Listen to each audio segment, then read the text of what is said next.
Thank you, Mr. Speaker. Mr. Speaker, I was worried that I was not catching your eyes, despite my colleague here talking about my size. But thank you. Mr. Speaker, I think many people have already talked about debunking the notion that there is mischief for Mandera County Assembly, Mr. Speaker, to delay the passage of this amendment bill, Mr. Speaker. And I think the chairman to the committee has very ably put it that as a house that is respecting constitution, we have a very long number of days ahead of us for us to have implemented the same passage of the same, Mr. Speaker, but we have tried our level best. Mr. Speaker, the similitude of the people who are pushing this assembly to fast track and disregard the people who are coming late. I was just telling my friend Kula, whom is saying that he was a marathoner before, Mr. Speaker. We know when people run for marathon, Mr. Speaker, people run in thousands, but we do not say, because we are interested with the first, second, and third, and Malawi, who is going to come number 30, then we just say that the marathon has ended and people leave the ground, Mr. Speaker. So, us passing these amendment bill, Mr. Speaker, within the allowable time frame has its own contribution to the ultimate decision that is going to be made by this country to ensure that the constitution is amended as per the bill. Mr. Speaker, secondly, I would also like to echo what my brother Yaqub has mentioned here. May God rest his soul. The chairman of the task force, the BBI, Mr. Speaker, the chairman of the task force, Mr. Speaker, may Allah rest his soul. I'm saying the chairman of the task force is the Honorable Yaqub, who mentioned about the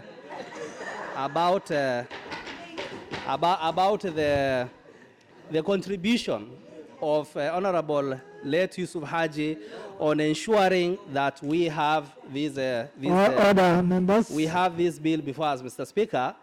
And because even the Senate, his colleagues have already echoed what he stands for, Mr. Speaker. And as Honorable Yakuba said, the chairman had all the reasons as to include his county to have an extra constituency, Mr. Speaker. But because he was not there for his own constituency, Mr. Speaker, we are given an opportunity to have an extra constituency, Mr. Speaker, which is a very good, what do you call, a very good thing to be emulated by anybody who is going to be given position of responsibility, Mr. Speaker. If I go now to directly give reasons as to why I'm supporting this amendment bill, Mr. Speaker, and I know I have very limited time, is number one, the issue on citizenship, Mr. Speaker, on clause 4, there is an insertion of new article 18A on responsibilities of a citizen, Mr. Speaker, and we know about the Bill of Rights in chapter 4, Mr. Speaker, that only mentions about the rights of the citizens, Mr. Speaker. And we know very well rights comes with responsibility.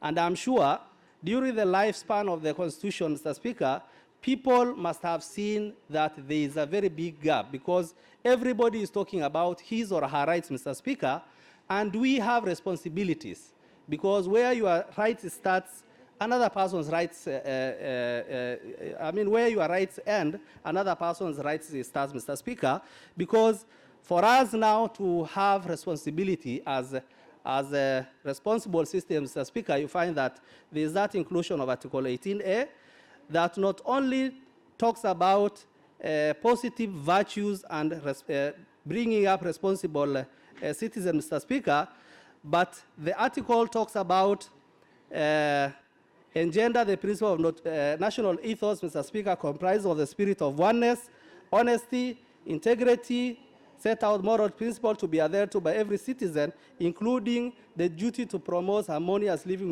with other citizens, Mr. Speaker.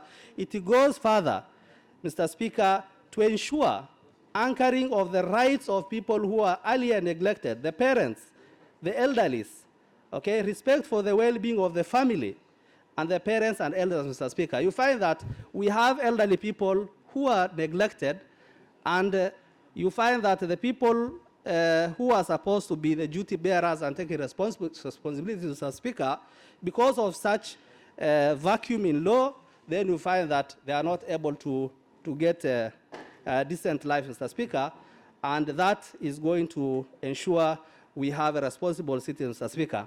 On the issue of, Mr. Speaker, on the issue of propaganda that was being used to inculcate fears in the citizen in objecting to this amendment bill, Mr. Speaker, that this county is going to lose, or many other counties are going to lose, Mr. Speaker, assuming, for argument's sake, Mr. Speaker, that we are not even going for the 35% that this bill is going to propose that's going to be used as a shareable, equitable shareable resources, Mr. Speaker, the proposed CRA allocation to the county, Mr. Speaker, pegs Nairobi budget at 19.16 You have billion. 2 minutes to summarize.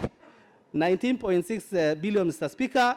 If you divide that amount, Mr. Speaker, by the total population of Nairobi County, that is 4 million, Mr. Speaker, you find that the per capita allocation is going to be around 4,357, Mr. Speaker. Multiply that, because it talks about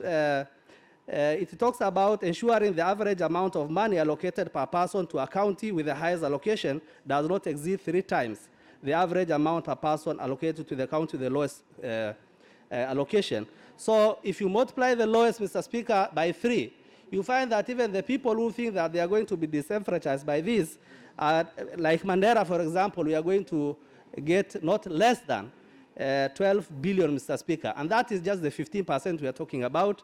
But if the 35 is going to be used as a formula to devolve the resources, Mr. Speaker, we stand to highly benefit as a county. And with this, Mr. Speaker, because of time, I stand to support. Thank you.